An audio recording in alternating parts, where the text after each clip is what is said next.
Hello लोगोफोर दिनै बे गोदान मोनसे भिडिअनि गेजेरजों नोंथांमोनखौ गासिखौ बरायनानै लाग्रोनाय थालायबाय। स' लोगोफोर दिनै बे भिडिअनि गेजेरजों नोंथांमोननो सोरां स्टुडिअ माल्टिमिडिया बेनारनिफ्राय दिहुनजानाय गोदानै आबुं मोनसे सिरियाल बर' सावथुननि सायाव एसे शेयार खालामना होनो स' नैबे भिडिअखौ लानानै फैनाय जादों। स' बे सिरियाल बर' सावथुननि टाइटेलनि मुङानो जादों आगमा रुवाति। स' बे आगमा रुवाति मुंनि आबुं मोनसे सिरियाल बर' सावथुनावनो स' गाहायै फाव खालामनायखौ नुनो मोन्दों बर'नि मुंदांखा फाव खालामगिरि बिथां अनसुमै बर', दिनेश, निरिबिलि, उत्तम, दशरथ आरो लोगोसे गोबां फाव खालामगिरिफ्रा बे आगमा रुवाति मुंनि आबुं मोनसे सिरियाल बर' सावथुनाव फावखौ खालामदों लोगोफोर।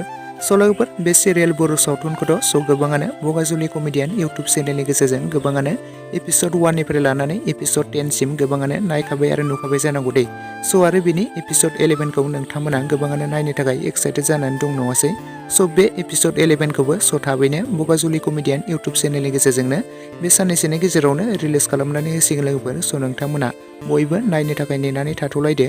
स' आरो सोर नोंथांमोना बे एपिसड 10खौ नायखो आरो नायनानै माबोरै मोनखो बयबो कमेन्ट सेक्सनाव लिरना फोरमायहरदो। स' आरो बिनि एपिसड 11खौ सोर जोबोरैनो एक्साइटेड बयबो कमेन्ट सेक्सनाव लिरना फोरमायहरदो।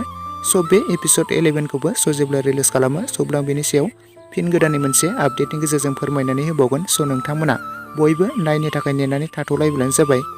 स' जेब्ला रिलिज खालामो स' अब्ला बेनि सायाव गोदानै मोनसे नोंथांमोननो मोनसे आपडेटनि गेजेरजों फोरमायबावगोन। स' लोगोफोर लोगोसे आंनि दासिमनि भिडिअ आपडेटआ बेखिनियावनो। भिडिअखौ नायनानै जुदि नोंथांमोनहा मोजां मोनदोंब्ला लाइक खालामदो, लोगोसे चेनेलाव गोदानै फैदोंब्ला साबस्क्राइब खालामनानै खाथिनि बेल आइकनखौबो अल प्रेस खालामना लादो, जाहाथे नोंथांमोना बेफोरबायदिनो गोदान गोदान बर' सावथुन आरो एलबामफोरनि भिडिअ आपडेटखौ मोनथिबाय थायो। स' थेंक्स फर वाचिं। नेक्स्ट भिडिअआव थाबैनो लोगो मोनफिनगोन।